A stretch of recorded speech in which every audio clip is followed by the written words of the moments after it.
All right, the prone cobra reach and rotate. This is the same as the prone cobra before in the same position, but now we're actually going to rotate the spine when we extend. So we're going to be down in that same position. One arm will be out on an angle, the other will be opposite angle back. And now we're going to squeeze the butt, lift the shoulder as high as you can, and reach with this hand, and reach with this hand as far as you can. 3-second hold, and then we'll just reverse it to the other side.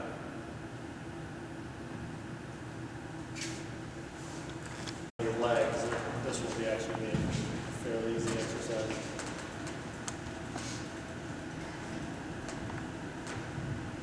All right, barbell snatch high pull.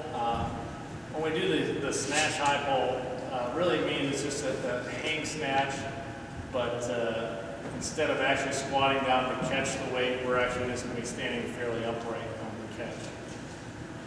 So we're just going to be here, knees slightly bent, feet right underneath your shoulders. Just kind of push your chest out, squeeze the shoulder blades back. We're going to be bending forward at the hips, going to the knees, and accelerating the bar out of it. So we want to create the momentum with the lower body, and it's really you're jumping and then pulling the weight over your head.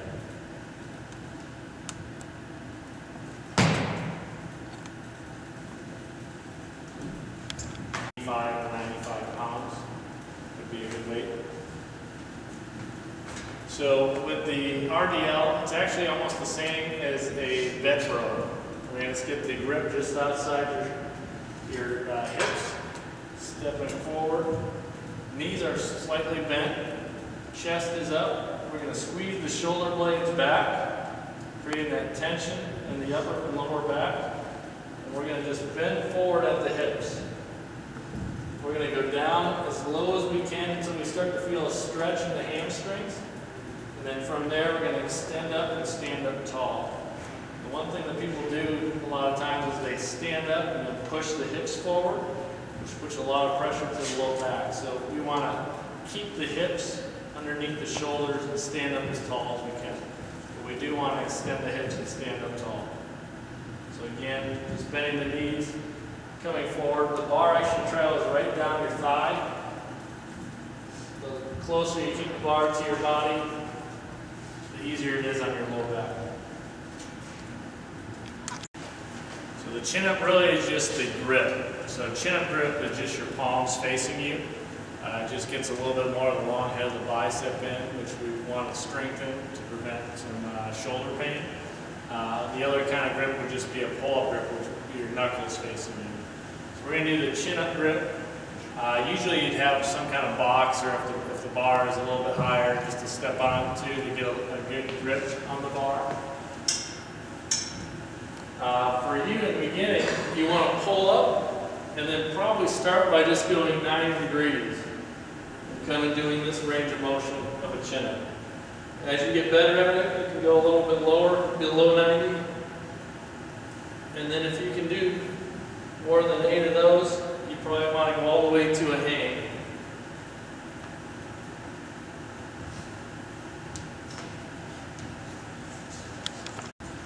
So the dumbbell shoulder press, now we have actually 2 dumbbells. It's more of a strength exercise as opposed to a stability like before. Just putting the weights up. You have the elbows just underneath your shoulders and pressing it up over the head. As we do this, we want, anytime we move weight over our head, we want the knees bent. And then we also want the hips back. So when it gets difficult, a lot of people push their hips forward into the exercise.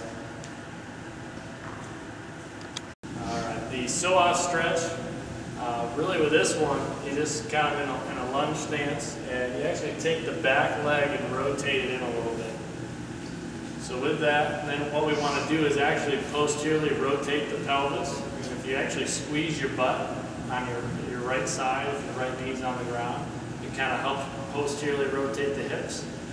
And then really reach up high to the ceiling and then to the side. We don't want to actually reach back because it actually shortens the psoas because it actually attaches to the spine. So. Good. Yep. So we got the mountain climbers here. We like to do them on a slide board just because the slippery surface makes us not be able to stabilize with our feet. So we actually are forced to stabilize with your core. If you don't have a slide board, you could actually go on like a court, like any kind of basketball court, volleyball court, and put a kind of a slippery, some kind of slippery cloth or towel or something down on your feet so you wouldn't have to take off your shoes or wear any of these little booties. But you could just put that towel on your feet just to kind of make it a little bit slip. So we're going to get up into a push-up type position. But with this, we're going to actually raise the butt so your butt is as high as your shoulder blades. From here, I'm going to lift my leg and bring it into my chest. But before I lift my leg, the leg that will be planted on the ground, I want to push through the slide board with it. So I'm pushing through my right toe as I bring my left knee in, and then extend my left leg out, extending the knee, hip, and ankle. Or actually dorsiflexing the ankle. Put the foot down, push through the slide board with my left foot, raise my right knee in, extend out, and down. So each one a nice controlled movement here. If you don't have a slide board or you want to make the exercise more challenging, you actually just lean your shoulders behind your hands. At this point, you have to raise your butt up a little higher, and then do the same thing.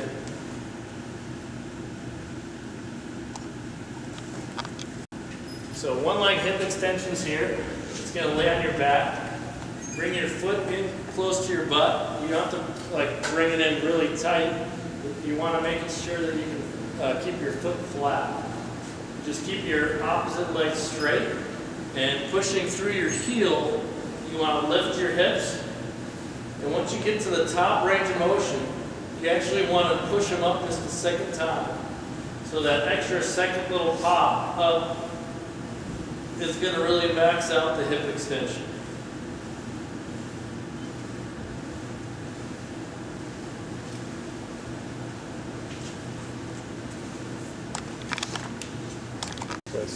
Got the three-way delt exercise. Really just 3 different shoulder exercises. First one I usually just alternate, and it's just raising the dumbbell forward. Just want to do it nice and under control, especially on the descent. The second one, we do this with both weights at the same time. We just want to come up to the side. When you do it, try to make sure that your hands or the tops of your knuckles are facing the ceiling. So when we come up, we kind of rotate the dumbbells up, and knuckles will face the ceiling. The third one, we're going to bend forward just like the bent row, and now we're going to pull the weights back and squeeze the shoulder blades.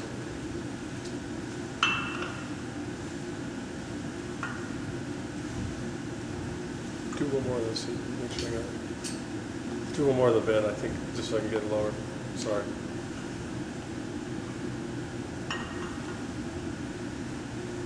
Thanks. You don't have to shave your ankles anymore if you do that.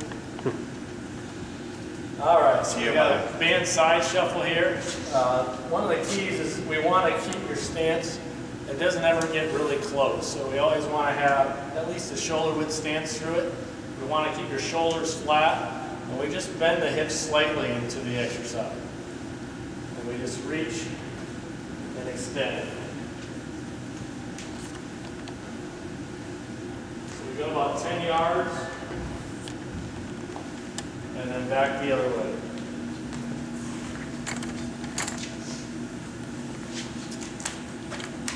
Go ahead.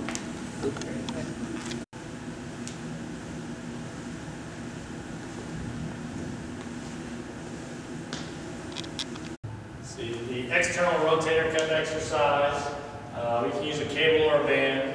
You actually use really lightweight.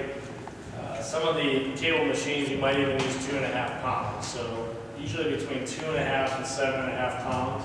The goal of this exercise is really just to keep the rotation in the joint. So you really want to get the elbow up to shoulder height, and from here, it's just rotating through the joint. And we keep really the elbow in the same spot.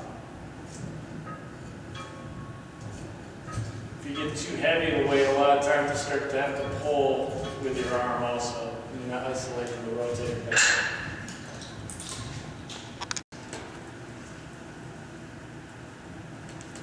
So the pause squat, some people call this a box squat. I don't like to use the box just because people tend to sit on it.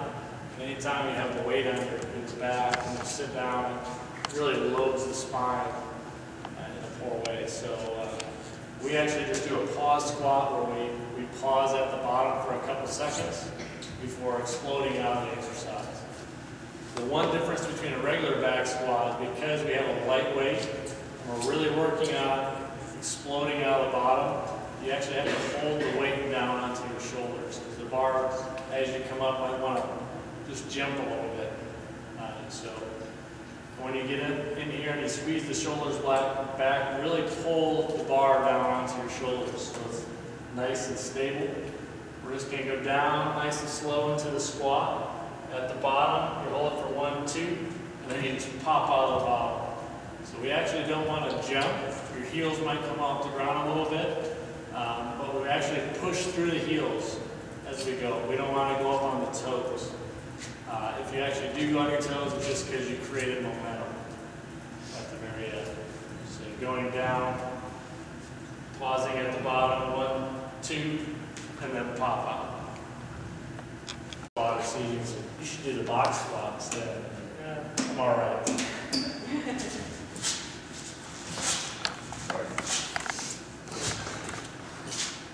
All right, Chief. It's already going, so. All right, so we got the walking lunge with a med ball twist here. So we're going to be coming forward into a lunge, and we'll actually be going backwards out of the lunge. I think that's what we're going to do. Yeah.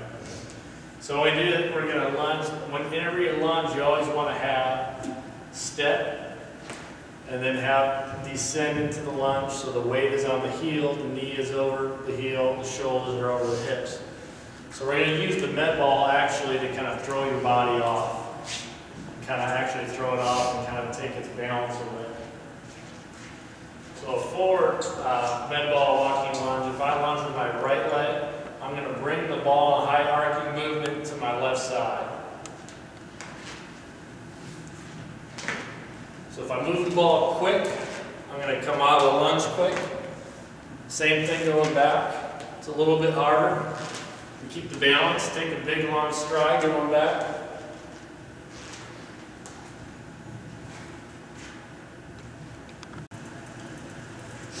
So plyo push-ups, we just use boxes. Obviously the higher the box, the harder the exercise is.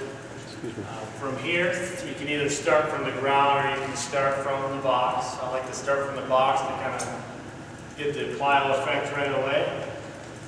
So just going to get a push-up position, go down to a push-up.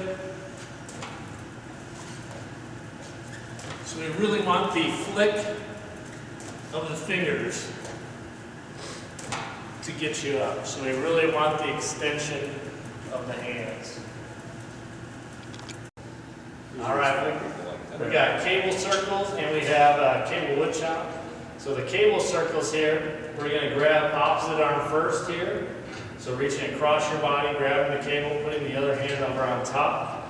We want to sit down into a squat, take that deep breath in, pull the belly button into the spine to tighten up the core. And then we just bring the cable right in front of you. So at chest height, you just want these slow circles inside your shoulders. And then we'll actually go the opposite way. So I think we have starting 5 one way, 5 the other, and we work our way back up, maybe to 7 or 8. And then we do that on each side. We bring the cable up high. Again, grabbing opposite arm first, other hand on top, squatting down, and then we're going to bring the cable out in front of us and across the body. So if you look at my hips really aren't moving, it's just the shoulders. So when you do this, the circles will be the hardest to do to increase weight. And you'll probably be able to go 5 to maybe even 10 pounds more with the actual cable chops. This side of it.